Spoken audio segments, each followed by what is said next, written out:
స్వామి గారు ఇంటికి వెళ్ళాను, రమ్మన్నారు. నాన్నగారేమో నన్ను ఒక చోట వదిలిపెట్టేశారు, ఒక రూమ్ అరేంజ్డ్. అది కూడా తమాషా ట్రాక్ ఏంటంటే, ఆ రూము అనేది బెజవాడలో ఉన్న ఒక అతను అక్కడ కో డైరెక్టర్గా ఉన్నాడు. లెనిన్ బాబు గారు తెలిసిన భరద్వాజ్ గారు అన్నగారు. ఓకే. అక్కడ ఇతను అసోసియేట్గా చేస్తున్నాడు. రామకృష్ణ, పాలాడుగు రామకృష్ణ అని. రవీంద్ర ఆర్ట్ ప్రొడక్షన్స్ అంటే తమ్మారెడ్డి కృష్ణమూర్తి గారు, అవును, ఈయన డైరెక్టర్. అక్కడ అసోసియేట్ దగ్గర నన్ను పెట్టడానికి ఒక మనిషి నాకు ఫ్రేమ్లోకి వచ్చాడు. కేఆర్ ప్రసాద్ అని, ఎంఆర్ ప్రాపర్టీస్ చాలా గొడవల్లో ఉన్నాడు, మీకు తెలుసు, బెజవాడతో. కోనే రాజేంద్ర ప్రసాద్, ఓకే, అతను కూడా మా కాలేజీనే, బాగా క్లోజ్ నాకు. అతను నేను చెప్తాను నీకెందుకు అని చెప్పి రామకృష్ణతో, అరే నేను ఎలాగో రఘు కూడా అంతే, నువ్వు రఘుని ఎదురుపెట్టుండి మాట్లాడొద్దు అని చెప్పి నా దగ్గర తోసాడు. ఒక రూమ్లో ఉన్నా, ఆంధ్ర క్లబ్ అంటారు తెలిసిన, అవును, దాని పక్కన అవతల ఉంటుంది అనమాట. కింద ఎవరు ఉండేవాళ్ళు, చంద్రబోస్ వైఫ్ ఉంది కదా, సుచిత్ర గారు, అవును, ఇంత పిల్ల, వాళ్ళు ఉండేవాళ్ళు కింద ఫ్యామిలీతో. పైన నేనును ఈ పాలడుగు రామకృష్ణ, శ్రీమన్నారాయణ మేమంతాను. కొన్నాళ్ళు అయిన తర్వాత ఇతను మన రామకృష్ణ మేమంతా అక్కడికి వెళ్ళిపోయాం, ఆఫీస్కి వెళ్ళిపోయాం. ఇది రవీంద్ర ఆర్ట్స్ ఆఫీస్కి వెళ్ళాము మేము. నా ఎగ్జిట్ అటు చిరంజీవి, హరిప్రసాద్, సుధాకర్ లోపలికి ఎంట్రీ.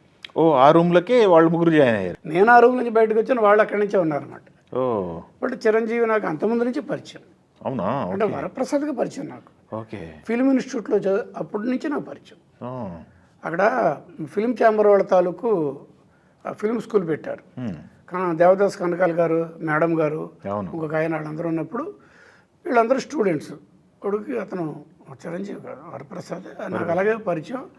వీళ్ళకంటే ముందు బ్యాచ్ అంటే అప్పుడు నాకు పరిచయం లేదు, కానీ రజనీకాంత్, రాజేంద్ర ప్రసాద్ వీళ్ళు ఉన్నారు.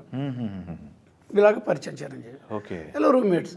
అది యాక్సెస్ ఉంది, కొత్త ఏం కాదు నాకు. బట్ జీవితంలో కూడా మళ్ళీ కొత్త సినిమా మళ్ళీ చిరంజీవి అయింది. ఇది నాకు ఇండస్ట్రీ. స్వామి గారు అప్పుడు మీకు ఎంట్రీ ఇచ్చిన తర్వాత స్వామి గారి దగ్గరికి పనిచేసిన మొదటి సినిమా, అక్కడ నుంచి ఎన్ని సినిమాలు పనిచేశారు? మళ్ళీ మధ్యలో ఒక జంప్ కట్టింగ్లు చాలా చెప్పాలి. స్వామి గారి దగ్గర నన్ను రమ్మన్నారు, రూమ్ ఇచ్చేసారు, మా నాన్నగారు సెట్ చేశారు. హ్యాపీ. స్వామి గారు ఇంటికి వెళ్ళటం, పలకరించి వచ్చాడు. 2 రోజులు అయిన తర్వాత కారులో కూర్చోన్నారు. అలా తీసుకుని వెళ్ళి వాహిని లోపలికి ఎంటర్ అయ్యాం, విజయ వాహిని స్టూడియోస్. జీవితంలో ఫస్ట్ టైము ఒక సినిమా స్టూడియో లోపలికి వెళ్ళటం. పేపర్లో చూస్తాం, స్టిల్స్లో చూస్తాం, కానీ నేకెడ్ అయితే ఐ కాంటాక్ట్గా ఫిజికల్గా నేను లోపలికి వెళ్ళటం అనేది నాకు ఒక రకమైన ఫీలింగ్తో లోపలికి వెళ్తాను. మా పక్కన గురువు గారు, విజయవాణి స్టూడియోస్ లోపలికి వెళ్ళాం. న్యూస్ నాకు తెలుసు, 12 ఫ్లోర్లని, అదని ఇదని, నాగిరెడ్డి చక్రపాణి అని, బిఎన్ రెడ్డి గారు అని. గురువుగారితో అలా వెళ్ళిపోయాను. ఒక ఫ్లోర్ల ముందు ఆఫ్ చేశారు, అదే పెద్ద ఫ్లోర్, నాకు ఏంటో తెలియదు. అది వెళ్ళాను, ఆయన దిగి ఆయన వెళ్తుంటే వెనకాల వెళ్ళిపోయాను లోపలికి. ఆ గేట్ దూరం బాయ్స్ కూడా గురువుగారిని గౌరవం ఏదైనా చేశారు. అలా లోపలికి వెళ్ళిపోయాం. వెళ్తే పెద్ద ఫ్లోరు, లైట్లు గీట్లు, హడావిడి. నాకు అసలు ఆగట్లేదు ఉద్వేగం. ఎందుకంటే దట్ ఈస్ మై లైఫ్ అని నేను అనుకుంటున్నాను కదా మనసులో. పూనా ఇన్స్టిట్యూట్కి వెళ్ళలేదు, ఇక్కడ డిప్లొమా ఇన్ ఫోటోగ్రఫీ చేసి హైదరాబాద్లో, సినిమాటోగ్రఫీ కాదు. బట్ ఇప్పుడు సినిమాలోకి స్వామి గారి ద్వారా సినిమా. అటు చూసే టైంకి ఒక ఆయన గిడ్డ అంతా ఉంది, హీరోకి డైలాగ్ చెప్తున్నారు. ఆయన రాఘవేంద్ర గారు. ఇటు హీరో ఎవరు, సోహన్ బాబు గారు. ఆ పక్కన ఒక హీరోయిన్ గారు టచ్అప్ చేసుకుంటున్నారు, వాణిశ్రీ గారు. ఇక నాకు ఎన్ని కళ్ళ ముందు ఫోటోలు కాదు, విజయ చిత్ర సినిమా రంగం కాదు. అలా ఇటు చేస్తే ఒక పెద్ద ఆయన, కొంచెం దాని ఏమంటే సాల్ట్ అండ్ పెప్పర్ అంటాం కదా, పెద్ద ఆయన చక్కగా కెమెరా డిపార్ట్మెంట్కి సూచనలు ఇస్తున్నారు, లైటింగ్ గురించి. అది చూసి ఎక్కడో చూసాను, అది కూడా గుర్తొచ్చింది. తర్వాత ఎలాగో తెలిసింది అనుకోండి, పెద్ద విన్సెంట్ గారు.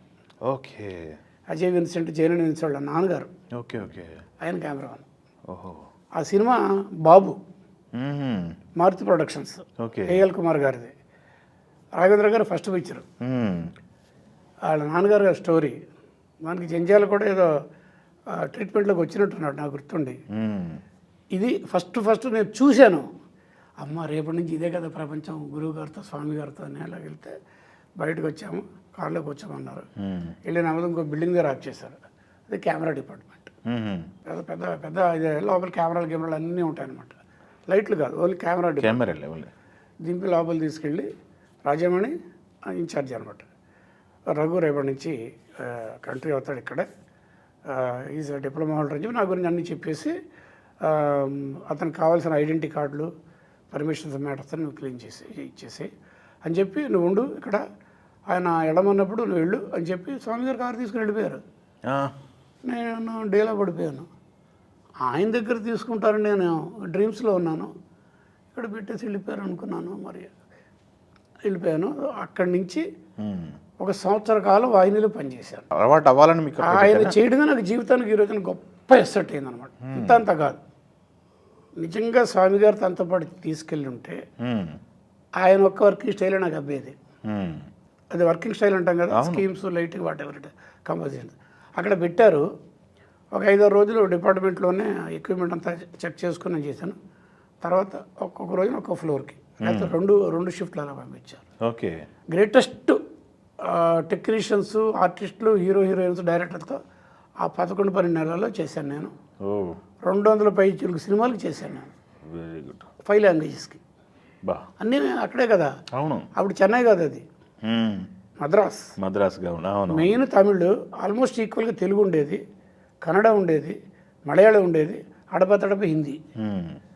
మార్కస్ పాట్లే గారితో పనిచేశాను. తెలుసుగా మార్కస్ పాట్లే గారు అంటే మాయాబజార్ కెమెరామెన్. అవును. పిఎల్ రాయ్ గారితో పనిచేశాను. పాత లవకస్ ఉంది కదా, సంవత్సరం ఆడేసిన లవకస్, దాని కెమెరామెన్.